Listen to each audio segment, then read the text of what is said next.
कर्मा हमारी लाइफ को किस तरह से अफेक्ट करता है, कर्मा काम करता भी है या नहीं करता है, तो उसके बारे में सर हमें कुछ आप बताइए कि ये हमारी लाइफ को इफेक्ट करता है और किस तरह से करता है। मैम डेफिनेटली आप देखिए ना कि कोई व्यक्ति किसी गरीब घर में क्यों पैदा होता है, कोई व्यक्ति जो है अपाहिज क्यों पैदा होता है, कोई व्यक्ति किसी पर्टिकुलर बीमारी के साथ क्यों पैदा होता है, ऐसा क्यों? वो सीधा सीधा सवाल कर सकता है ना। आफ्टर ऑल क्या है ऐसा कि कोई व्यक्ति अंबानी के घर में पैदा हो रहा है, कोई एक रिक्शे वाले के घर में पैदा हो रहा है, क्यों? राइट? कोई व्यक्ति बिल्कुल अच्छे शरीर के साथ स्वस्थ शरीर से पैदा होता है और कोई बिल्कुल बीमार शरीर से पैदा होता है, सारी जिंदगी उनके ध्यान ही नहीं हटता वहां से। कोई अमेरिका में पैदा हो रहा है, कोई इंडिया में पैदा हो रहा है, कोई एकदम दुखद हो, कोई एकदम सुखद, कुछ तो होगा ना। आखिर मैं ही क्यों, ये सवाल पैदा होता है। बेसिक सी बात है, तो यहीं से कर्मा की शुरुआत होती है कि कुछ तो है, कुछ तो ऐसा है कि मैं इस घर में क्यों आया, क्यों इस कंडीशन में क्यों आया। जब आप इस पर काम करना शुरू करते हो तो एक पूरी चेन रिएक्शन है। सिंपल सी बात है, एनर्जी जो है कभी डिस्ट्रॉय नहीं हो सकती और कभी क्रिएट नहीं हो सकती। मैंने आज इस जीवन में किसी का अपमान किया, वो व्यक्ति मेरे से इस जीवन में नीचे था, चाहे मेरा नौकर लगा लो, मैंने एक नौकर का अपमान कर दिया। आपको क्या लगता है ये जो एनर्जी मैंने क्रिएट की उस व्यक्ति के प्रति, नेगेटिविटी की, हेट्रेड की एनर्जी, गुस्से की एनर्जी, क्या ये एनर्जी यहीं खत्म हो गई? बिल्कुल भी एग्जैक्टली।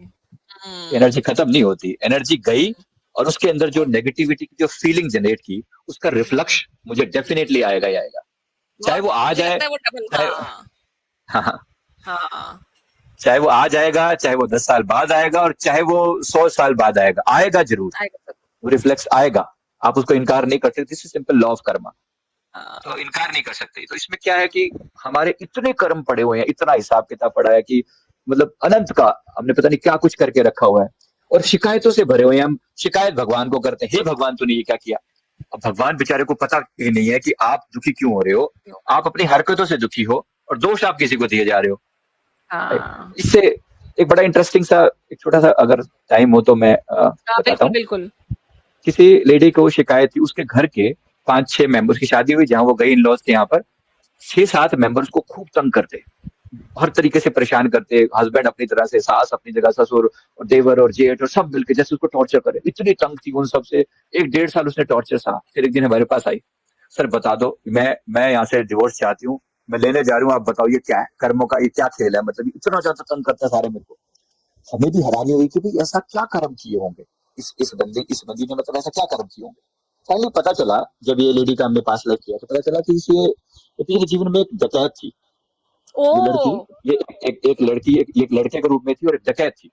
इसने पहले एक डाकू, मतलब एक चोर, जैसे चोर लुटेरा जो होता है, लुटेरा, तो लुटेरा क्या होता है, प्यार से लोगों के पास जाता है, अपना बन के उनको लूटता है, अपना बन के लूटता है।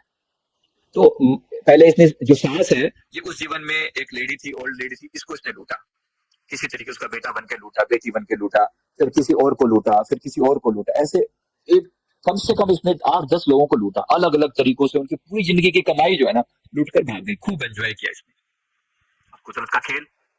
सारी चीजें अब जब रिवर्स हुई, समय आया, एक लड़का मैच्योर हुआ, तो 2 या 3 जन्मों के बाद, उस घटना के 3 जन्मों के बाद अभी सारे फिर से इकट्ठे हुए। वो लेडी कहीं और, वो लेडी कहीं और, ये कहीं और, सब इकट्ठे हुए, ये सब इसके रिश्तेदार बन गए। वाओ। और इस लेडी को अब ये घर की बहू बना दे गया। अब ये, और इसका जो जो माता पिता थे वो, मतलब वो कहीं छोड़ के चले गए, मतलब वो एक्सपायर हो गए, पिताजी एक्सपायर हो गए, मदर कोई वीक सी थी, मतलब पीछे से कोई सपोर्ट नहीं है, अब ये कहीं जा नहीं सकती। हम्म। क्योंकि अब देखिए नेचर का न्याय कितना खतरनाक भी है और एक हमें बहुत बड़ा मैसेज भी देता है। आप इसमें परमात्मा का क्या दोष मानेंगे, परमात्मा ने कुछ भी बिल्कुल नहीं किया, बिल्कुल। कर्म हम करें, इसमें परमात्मा का क्या लेना देना। अब इस लेडी ने रियलाइज किया कि भाई मेरी ही गलती है, मैं कल तक बोलती थी मेरी सास बुरी, मेरा ससुर बुरा, मेरे हस्बैंड बुरे, मेरा देवर, मेरे जेठ, मेरी देवरानी सब बुरे। अब पता लगा मैं सबसे बुरी। हाँ। और जैसे ही ये रियलाइजेशन हुआ, इस बंदी का पूरा बिहेवियर बदल गया। इसने कहा कि सर बताओ मैं क्या करूँ। मैंने कहा सिंपली अपने उन कर्मों के लिए मानसिक रूप से माफी मांगो, आत्मिक तौर पर कि मैं अपने हर कर्म के लिए क्षमा मांगती हूँ, और दिलो जान से इन सबकी सेवा करो, दिलो जान से इनकी सेवा करो। परमात्मा की कुदरत में जो है वो न्याय होगा और आपकी जो समय है समस्या सोल्व होगी। और इस बात को करीब करीब 3 साल हो गए। करीब 1-1.5 साल पहले मेरे को इसका फोन आया, उसने कहा कि sir everything is settled now. अब सब वाओ। लोग मेरी सेवा से खुश हैं और सब लोग जो है मेरी अब खूब तारीफ करते हैं, क्योंकि मैं सबकी सेवा करती हूँ चुपचाप, ना बोलती ना कुछ करती, सेवा करती हूँ, तो मन में कोई शिकायत नहीं है।